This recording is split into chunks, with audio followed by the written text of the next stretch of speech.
தேசிய கல்விக் கொள்கை மூலமாக மும்மொழி கொள்கையை மத்திய அரசு திணிக்க பார்க்கிறது. எனவே தேசிய கல்விக் கொள்கையை எந்த காலத்திலும் எந்த சூழலிலும் தமிழ்நாடு அரசு ஏற்றுக்கொள்வதற்கு தயாராக இல்லை அப்படிங்கிற ஒரு முடிவை ரொம்ப திடமா தமிழ்நாடு அரசு எடுத்திருக்கக்கூடிய நிலையில முதலமைச்சர் மு க ஸ்டாலின் தொடர்ச்சியாக நாடாளுமன்ற அவைக்கு சென்ற தமிழ்நாடு எம்பிக்களிடம் பல ஆலோசனைகளை வழங்கியிருந்தார். அதன் அடிப்படையில் தொகுதி மறுவரையறை விவகாரம், தேசிய கல்விக் கொள்கை, கல்வி நிதி விவகாரம் உட்பட பல விவகாரங்களில் தொடர்ச்சியா தமிழ்நாட்டு எம்பிக்கள் தங்களது எதிர்ப்பை பதிவு செய்யக்கூடிய அந்த நிலையை பார்த்துக்கிட்டே இருக்கிறோம். மழைக்கால கூட்டத்தொடரினுடைய 2வது அமர்வு தொடங்கின முதல் நாளிலேயே இந்த விவகாரம் எதிரொலிக்க தொடங்கியது. தமிழ்நாட்டு எம்பிக்கள் தங்களுடைய கடுமையான எதிர்ப்பை பதிவு செஞ்சதை பார்த்தோம். அப்போது பேசுகிற போது, பதிலளித்து பேசுகிற போதுதான் மத்திய கல்வி அமைச்சர் தர்மேந்திர பிரதான் சில கடுமையான வார்த்தை பிரயோகங்களை பயன்படுத்தினார். மிக குறிப்பாக தமிழ்நாட்டு எம்பிக்களை நோக்கி இவர்கள் ஜனநாயகமற்றவர்கள், அநாகரிகமானவர்கள் என்கிற வார்த்தைகளை எல்லாம் அவர் பயன்படுத்தினார். அதற்கு கடுமையான எதிர்ப்பு தெரிவிக்கப்பட்டு அது சற்று நேரத்திலேயே அவர் வருத்தம் தெரிவித்தார். அடுத்த நாள் அது அவை குறிப்பிலிருந்து நீக்கப்பட்டு அடுத்த நாள் மாலை மாநிலங்களவையில் பதிலளித்து பேசுகிற போது தர்மேந்திர பிரதான் மன்னிப்பும் கோரினார். ஆனால் அந்த விவகாரம் தொடர்பாக தன்னுடைய எதிர்வினையை தொடர்ச்சியாக முதலமைச்சர் ஆற்றிக் கொண்டிருக்கிறார். மேலும் நாடாளுமன்ற உறுப்பினர்களும் அதை வெவ்வேறு வடிவங்களில் பதிவு செய்கிறாங்க. நாடாளுமன்றத்தினுடைய வளாகத்தில் திமுக கூட்டணி கட்சி எம்பிக்கள், தமிழ்நாட்டு எம்பிக்கள் அனைவரும் ஒன்று சேர்ந்து ஒரு போராட்டத்தையும் நடத்தினார்கள். இந்த நிலையில் மீண்டும் மாநிலங்களவையில் பேசுகிற போது மத்திய நிதியமைச்சர் நிர்மலா சீதாராமன், நீங்கள் கல்வி அமைச்சர் இப்படி ஒரு வார்த்தையை சொல்லிட்டாரு அப்படிங்கிறதுக்காக அவரை நீங்கள் அவ்வளவு தூரம் நெருக்கடிக்கு உள்ளாக்கி மன்னிப்பு கேட்க வச்சிங்க. அவர் மன்னிப்பும் கேட்டார். ஆனால் நீங்கள் முன்னிறுத்துகிற, ஏன்னா மொழி விவகாரத்தில் தானே இவ்வளவு தூரம் பிரச்சனை நடந்துகிட்டு இருக்கு. அப்போ இந்த மொழி விவகாரத்தில் உங்களுடைய தமிழை நீங்கள் உயர்த்தி கொண்டாடுகிற தமிழ் மொழியை அதை ஒரு காட்டுமிராண்டி பாஷை என்று விமர்சித்த பெரியாருக்கு நீங்கள் இங்கே டெல்லியில் இருக்கிற நாடாளுமன்ற அலுவலகத்தில் தொடங்கி தமிழ்நாடு பூரா அவரைத்தானே நீங்கள் கொண்டாடிட்டு இருக்கீங்க. அவருக்கு உன்னுடைய புகைப்படத்திற்குத்தானே மாலை போட்டு வழிபாடு செய்து கொண்டிருக்கிறீர்கள். ஆனால் அவர் தமிழை காட்டுமிராண்டி பாஷை என்று சொன்னார். தமிழை படித்தால் பிச்சை தான் எடுக்க முடியும்னு யாரோ ஒரு புலவர் சொன்னார் அப்படின்னு சில வரிகளையும் அவர் மேற்கோள் காட்டி மாநிலங்களவையில் நிதியமைச்சர் நிர்மலா சீதாராமன் பேசுகிறார். அங்கேயும் கூட அதற்கான எதிர்வினைகள் என்பது பதிவு செய்யப்பட்டது நாடாளுமன்ற உறுப்பினர்களால்.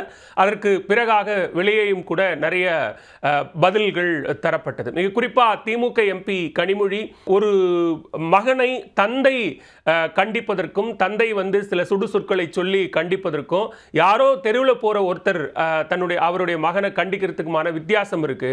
பெரியார் கண்டித்தது தங்களுடைய அந்த மொழியை, தமிழை, இதில் இருக்கக்கூடிய பிரச்சனைகளை சரி செய்யணுங்கிற அடிப்படையில் அவர் சொன்னதுக்கும், அவர் ஆதங்கப்பட்டதுக்கும் ஆத்திரப்பட்டதற்கும் யாரோ 2வது தெருவில் இருக்கிற ஒரு 3வது மனிதர் அதற்கு ஆட்சேபனை தெரிவிக்கிறதுக்கும் நிறைய வித்தியாசம் இருக்கு. எனவே எந்த புரிதலும் இல்லாமல் நிதியமைச்சர் நிர்மலா சீதாராமன் இப்படியாக பேசுகிறார் அப்படிங்கிற ஒரு விஷயத்தையும் சொல்லியிருந்தார். அதே நேரத்தில் பாரதியினுடைய மெல்லத்தமிழ், தமிழினி மெல்லச்சாகும் அப்படின்னு சொன்ன அந்த விஷயத்தையும் கூட கனிமொழி குறிப்பிடுறாங்க. ஏனைய நாடாளுமன்ற உறுப்பினர்களும் அதற்கான எதிர்வினையை பதிவு செய்திருக்கிறார்கள். இதில் மிக முக்கியமான விஷயம், கொஞ்ச நாளைக்கு முன்னாடி அம்பேத்கர் விவகாரம் வந்தபோது உள்துறை அமைச்சர் அமித்ஷா அம்பேத்கர் குறித்து பேசிய போது கிட்டத்தட்ட இதே மாதிரியான நிறைய எதிர்வினைகள் எழுந்தது. அப்ப மிக குறிப்பா தமிழக வெற்றிக் கழகத்தின் தலைவர் விஜய், நாங்கள் அம்பேத்கரை கொள்கை தலைவராக ஏற்றுக்கொண்டிருக்கிறோம், எனவே எங்களுடைய கொள்கை தலைவர் குறித்து இப்படியான ஒரு விமர்சனத்தை பேசிய உள்துறை அமைச்சர் அமித்ஷாவுக்கு கண்டனம் அப்படின்னு அவர்கள் தரப்பிலிருந்து கண்டனம் தெரிவிக்கப்பட்டிருந்தது. இப்ப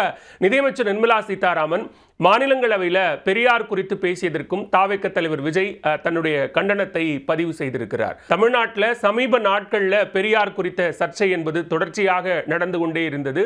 நாம் தமிழர் ஒருங்கிணைப்பாளர் சீமான் அதை தொடங்கி வச்சு அது மிகப்பெரிய ஒரு பேசுபொருளா மாறுச்சு. அவர் சொன்ன கருத்துக்களாக சில விஷயங்களை பேச அது மிகப்பெரிய வாத பிரதிவாதங்களை, விவாதங்களை உருவாக்கியதையும் நம்ம பார்த்தோம். ஆனா தமிழக வெற்றிக் கழகத்தின் தலைவர் விஜயோ அல்லது தமிழக வெற்றிக் கழகத்தை சார்ந்தவர்களோ சீமான் பெரியார் குறித்து ஆற்றிய அந்த வினைக்கு எந்த எதிர்வினையும் ஆற்றவில்லை அப்படிங்கிறதும் ஒரு முக்கியமான செய்தி. இதுவரைக்கும் அவர்கள் அது தொடர்பாக எந்த கருத்தும் தெரிவிக்கல. ஆனா இப்போ நிதியமைச்சர் நிர்மலா சீதாராமன் பேசியதற்கு தாவேக தலைவர் விஜய் தன்னுடைய எக்ஸ்தல பக்கம் மூலமாக தன்னுடைய கண்டனத்தை பதிவு செய்திருக்கிறார். மிக குறிப்பா பெரியார் வந்து தமிழை காட்டுமிராண்டி மொழி அப்படின்னு சொன்னார் அப்படிங்கிறதுக்காக உண்மையிலேயே ஒன்றிய நிதியமைச்சர் அவர் வருத்தப்படுகிறார் அப்படின்னா நிச்சயமாக தமிழ்நாட்டில் மும்மொழி கொள்கையை நீங்கள் திணிக்காமல் இருந்திருக்கலாமே அப்படின்னு விஜய் கேள்வி எழுப்பியிருக்கிறார். அதை தாண்டி முரண்களை கடந்து எங்களுடைய கொள்கை தலைவரான பெரியாரை தமிழ்நாடு இன்னைக்கும் ஏன் போற்றுகிறது, நீங்கள் சொல்கிற மாதிரி ஏன் அவருடைய படத்துக்கு மாலை போட்டு வழிபாடு நடத்துது அப்படிங்கிறத சொல்லித்தான் தெரியணுமா அப்படின்னும் கேட்கிறார்.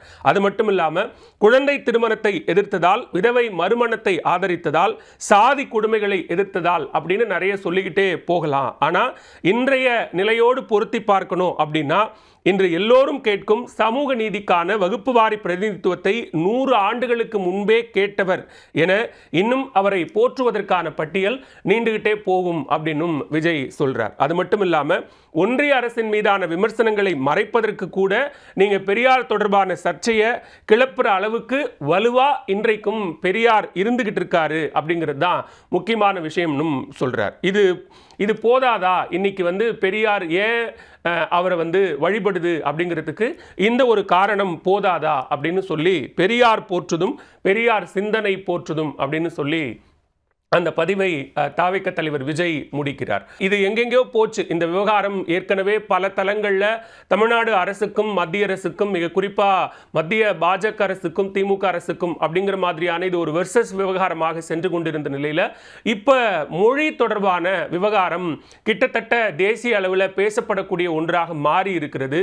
இந்தி ஆதிக்கம் நிறைந்த மாநிலங்களில் அந்த மாநிலத்தினுடைய பிரதான மொழியாக தாய்மொழியாக இருந்த சில மொழிகள்லாம் எந்த அளவுக்கு பாதிக்கப்பட்டிருக்கிறது, ஒரு சில மாநிலங்களில் அது காணாமலேயே போயிருக்கிறது அப்படிங்கிறதுக்கான உதாரணம் தான் போஜ்பூரி மொழியை பேசக்கூடியவர்கள் இன்றும் போஜ்பூரிக்கான ஒரு முக்கியத்துவத்தை கொடுக்கணும் அப்படின்னு சில போராட்டங்களை நடத்தக்கூடிய நிகழ்வுகளை நம்ம பார்க்க வேண்டியிருக்கு.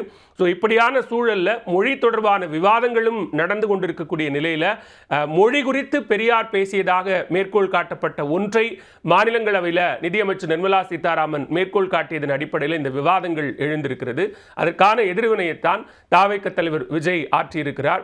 5 பேரை தங்களுடைய கொள்கை தலைவர்களாக தமிழ்நாடு வெற்றிக் கழகம் வைத்திருக்கிறது. அதில் ஒருவர் தந்தை பெரியார். அதன் அடிப்படையில் ஏற்கனவே அம்பேத்கர் குறித்து உள்துறை அமைச்சர் அமித்ஷா பேசியதற்கும் தற்போது பெரியார் குறித்து நிதியமைச்சர் நிர்மலா சீதாராமன் பேசியதற்கும் தாவேக தலைவர் விஜய் எதிர்வினை ஆற்றியிருக்கிறார்.